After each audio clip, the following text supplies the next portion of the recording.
One-on-one review second session Good by morning. Buzz Arvin Magandang umaga sa Staycation. ating lahat.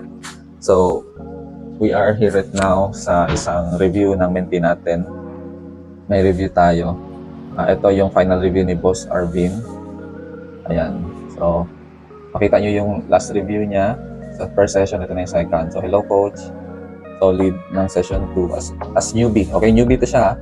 As newbie sa trader, hindi ako nagkamali maghanap muna ng mentor para mag-guide sa akin.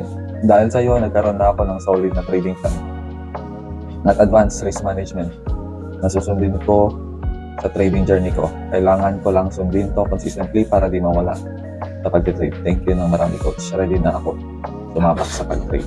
Yan. So yung mga nagtatanong sa akin kung after ba ng session, as newbie, makakapag-trade na ba? Yes. Yan, si boss. Newbie yan. Makakapag-trade na. Tapos ayun na, gagawa na siya ng account, sense account, para makapag-practice na kaagad siya sa real account niya.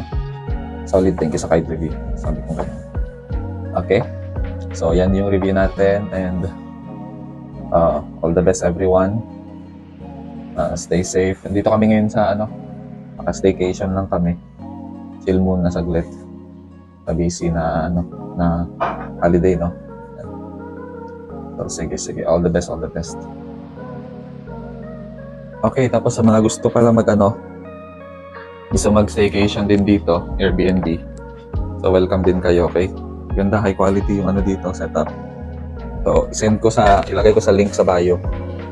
Ayan, may swimming din. Ayan.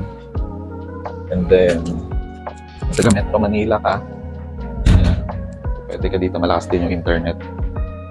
Ayan, 2 bedrooms din. Okay naman. So kung nandito ka sa Metro Manila and gusto mo mag-relax, gusto mo makastay like isang araw, pwede to na lugar. Dito lang sa may Las Piñas, South Residence. Ayan. So, ma-enjoy mo na itong mo dito. Stay mo for family and for couples, pwede din.